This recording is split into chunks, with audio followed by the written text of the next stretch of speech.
Hi, welcome today to the Power Listening session. Now, many students that I have, the first question I usually ask them when they come to class is, what do you think you would like to learn in this class? 95% will always say the same thing. I want to improve my English speaking. I want to be a good English speaker. That's the answer I get 95% of the time. And then I say to them, do you really want to be a great English speaker? That's your goal? Yeah, because my speaking is so bad. I think I really need to become a great English speaker. And then I ask them, how good's your listening? And most of them will always say, listening's not that important. And I say, well, actually, it is. And the reason listening is so important is you don't want to be just a great English speaker. You want to be a great English conversationalist. And a conversation takes two people, takes two parts of the equation, speaking and listening.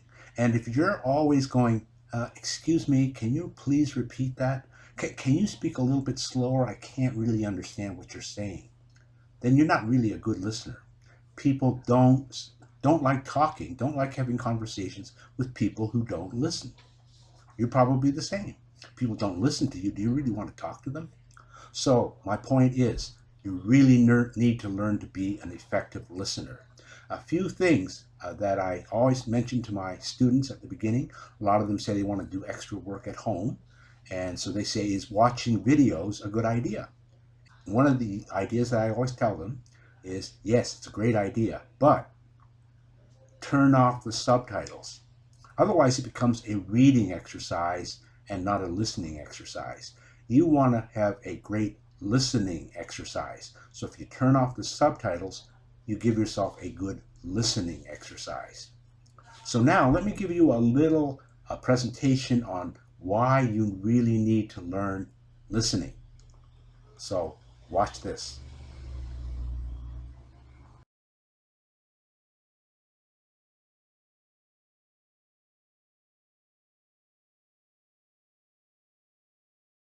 So I'm going to share with you a short presentation on listening. Why listening is the neglected skill.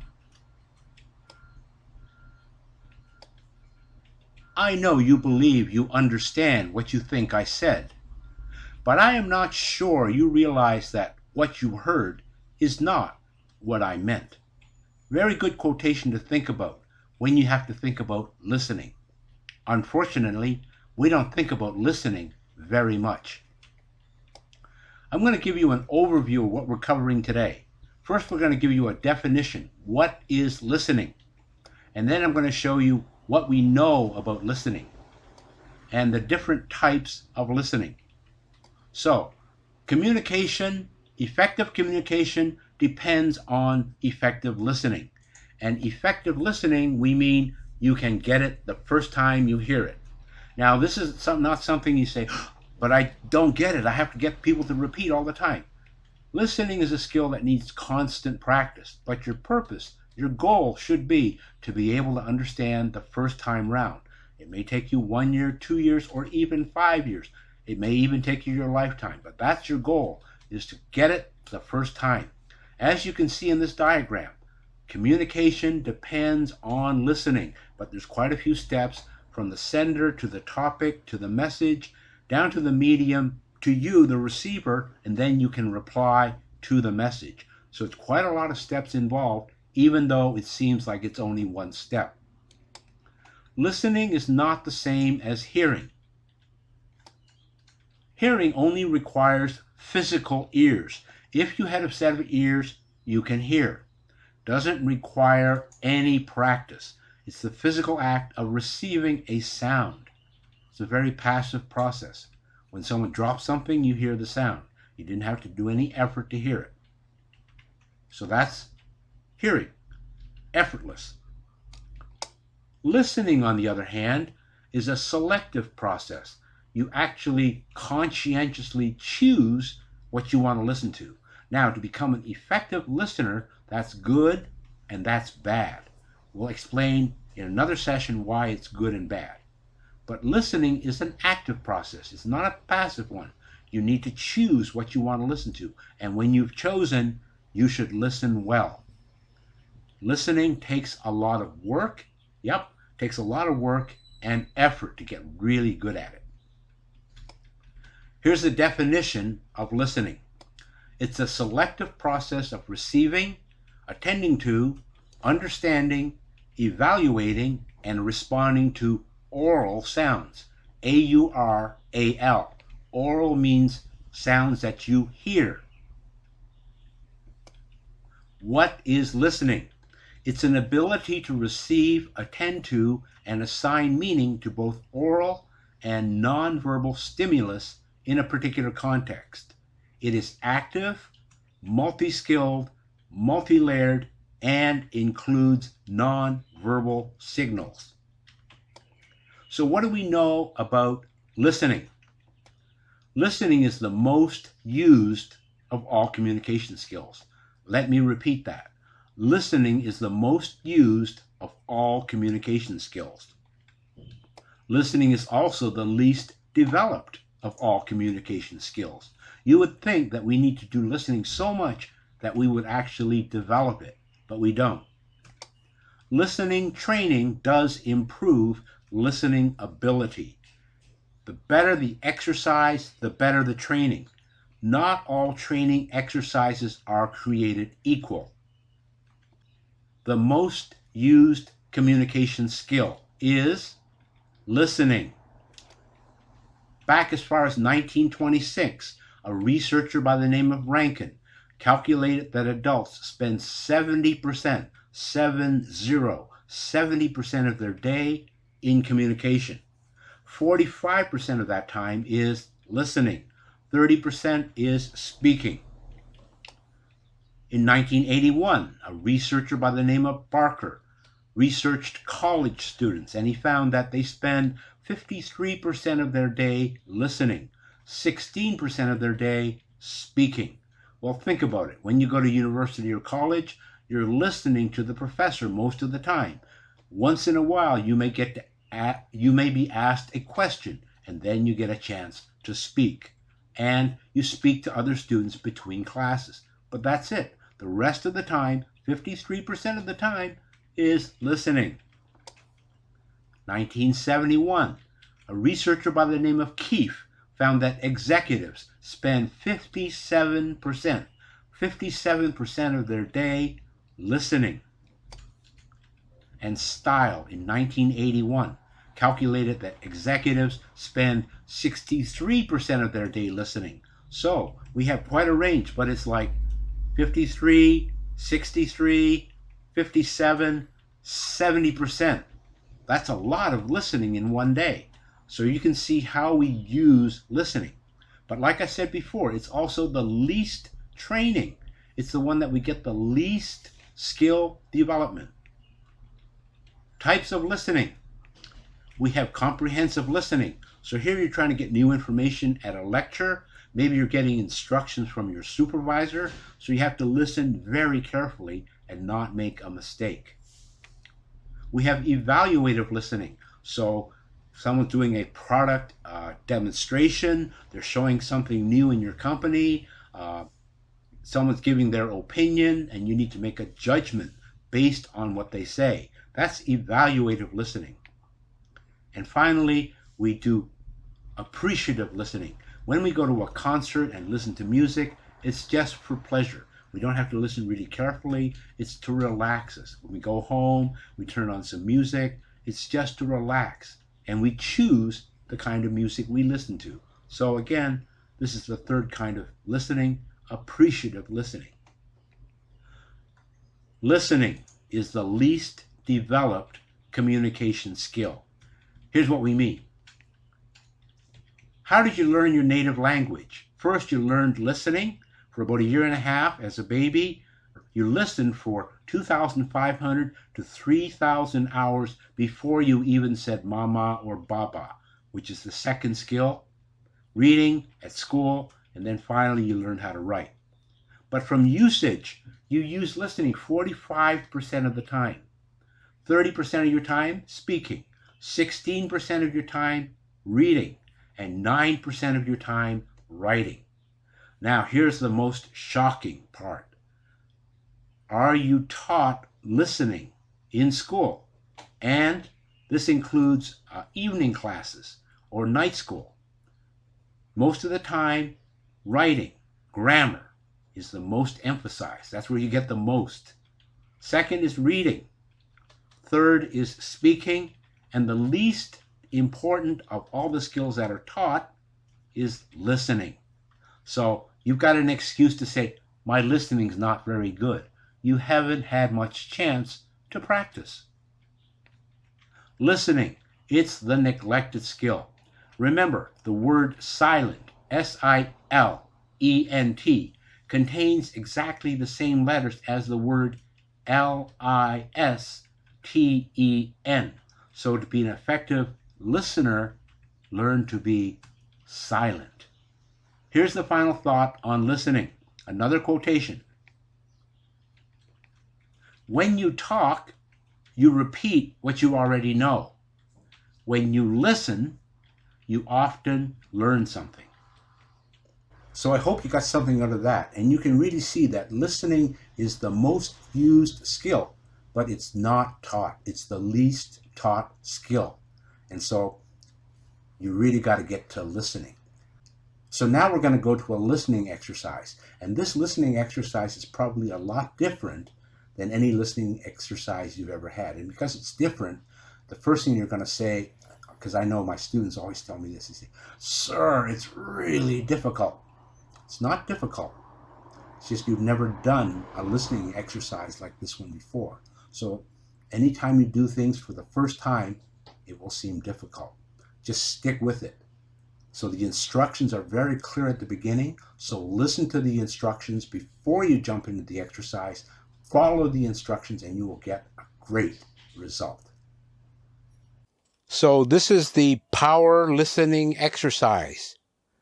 Here are the very important instructions. To get the most benefit from this exercise, do it sitting in front of a computer. Just listening on your phone is a waste of time for this exercise. Get a piece of paper and mark down numbers 1 to 18 like this. 1, 2, 3, 4, 5, 6, and like that on your piece of paper.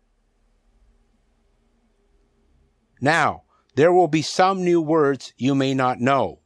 You'll need to use an English-to-English dictionary to look up their meaning before you start. And please, get rid of the habit of using an English-to-native language dictionary. Use an English-to-English dictionary. It will help you improve your listening, it will help you improve your vocabulary, and it will get rid of the translation loop in your brain, which is something you really want to do. Okay, here's a list of the missing words. I'm going to read them for you, and then you can leave the video on pause when you see the last word. Then take a few minutes to look up the words in the English-to-English dictionary. Here are the words: alive, bad, bought, captain, crew, drowned, experience, fine, ghosts, job, night, no one, prayed, problems, sea, ship, warmer. So pause the video and look up the meanings of the words. And here are some names that are in the exercise: Jimmy O'Donnell and Mick Laws. And finally, this is most important. I know you're being clever. You think you can turn on the subtitles. Don't do that. Turn off the subtitles if you really want to improve your listening. Stop and play as many times as you need to. But remember, turn off the subtitles to get the most benefit. It's not a reading exercise. It's a listening exercise. If you really want to improve your listening, turn off the subtitles. You will hear a click sound for each missing word. Then stop the video and fill in the word on your paper. Numbers 1 to 18 from your word list. Let's get going. The Ghost Ship. The story I'm going to tell you is a ghost story. Do any of you like or read ghost stories? Well, this particular story is rather unusual because it is not about a house with in it, like most of the stories. It is about a ship with a ghost. And it happened fairly recently, in the 1970s, to be precise. So the people who were involved in the story might still be. The story starts when the ship was built in Cork, Ireland, and was by a man called Jimmy O'Donnell, who used it for fishing. Everything was going until one day. It was a freezing cold day in December 1976.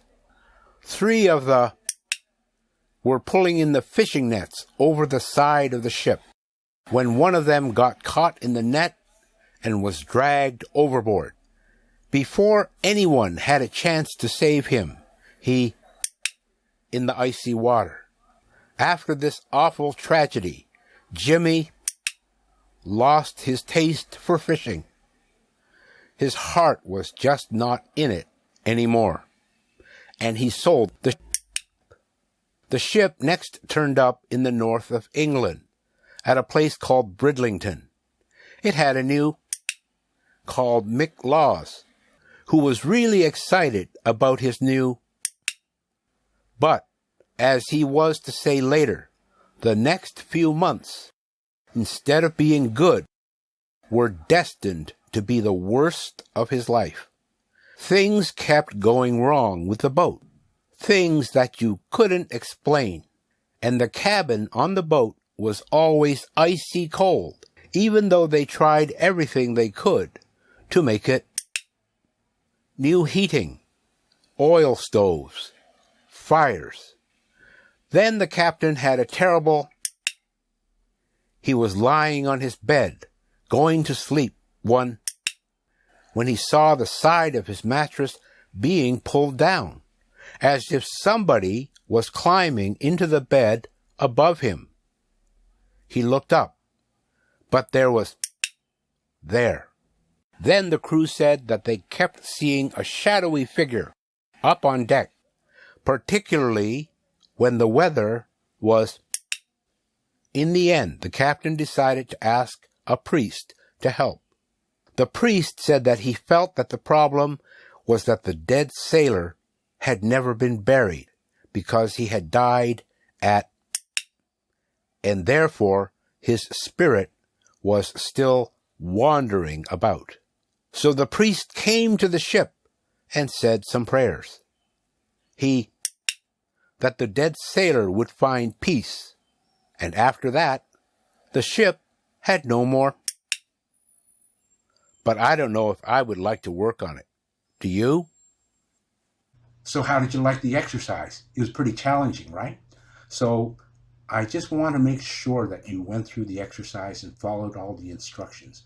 If you like, you can go back. This is one of the advantages of studying on your own. You don't have to wait for the class. If you're going faster, you can go faster. If you're slower, you can go again and again and again. And you don't have to embarrass yourself and say, I didn't get the exercise. Just go back, play the video again, see if you can get the answers, okay? So you can pause at this point or you can go ahead. So now we're going to review and give you the answers, but we're not going to show it to you on the screen. You're going to have to listen for the answers. So that gives you one more exercise to practice your listening. The Ghost Ship.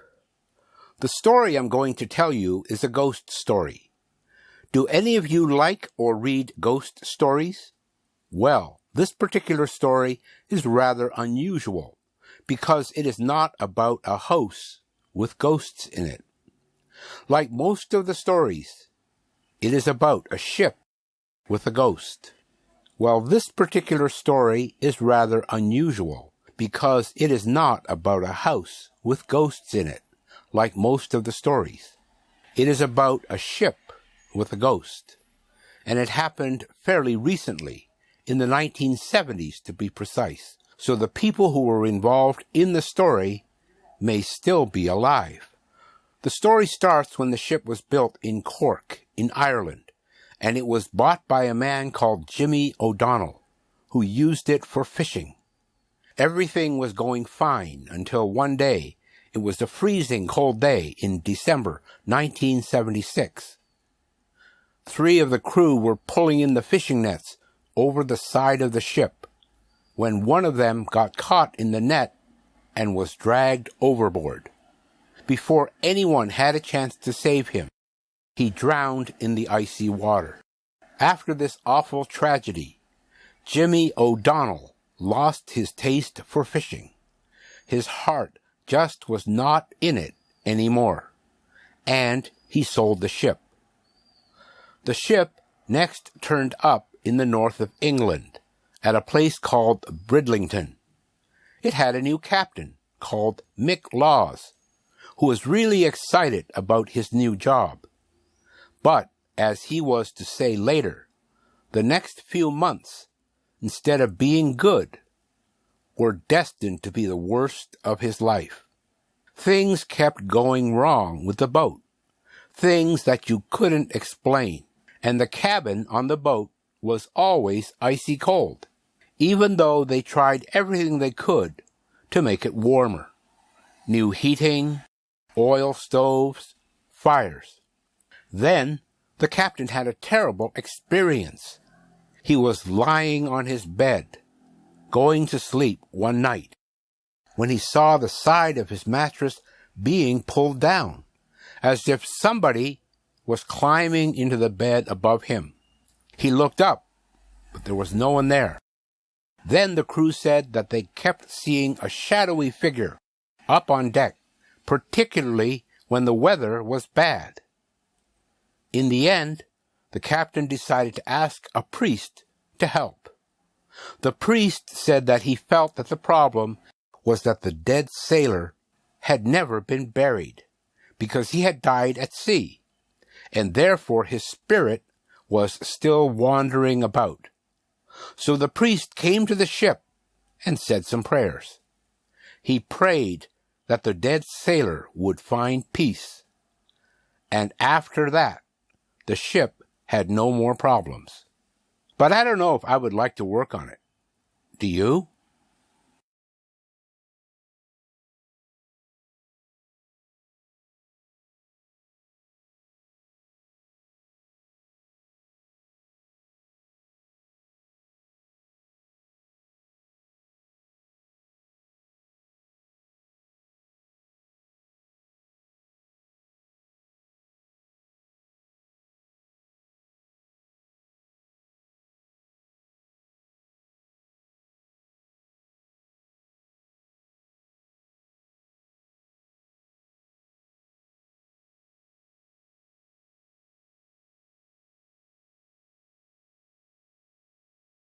So there you go. How did you do? I hope you did really well. But again, this exercise is not a normal exercise. It's a little more difficult because you've got nothing to read, no piece of paper in front of you. You're only going to listen to my voice, and you're only going to fill in the words. So it was quite challenging. So even if you only got a few answers, hey, keep going. Exercises like this will really boost your listening skill, and you need to challenge yourself with more challenging exercises. That's the key to power listening. Don't do everything so easily. Simple. You've got to put in the effort if you really want to get the result. Talk to you later. Bye for now.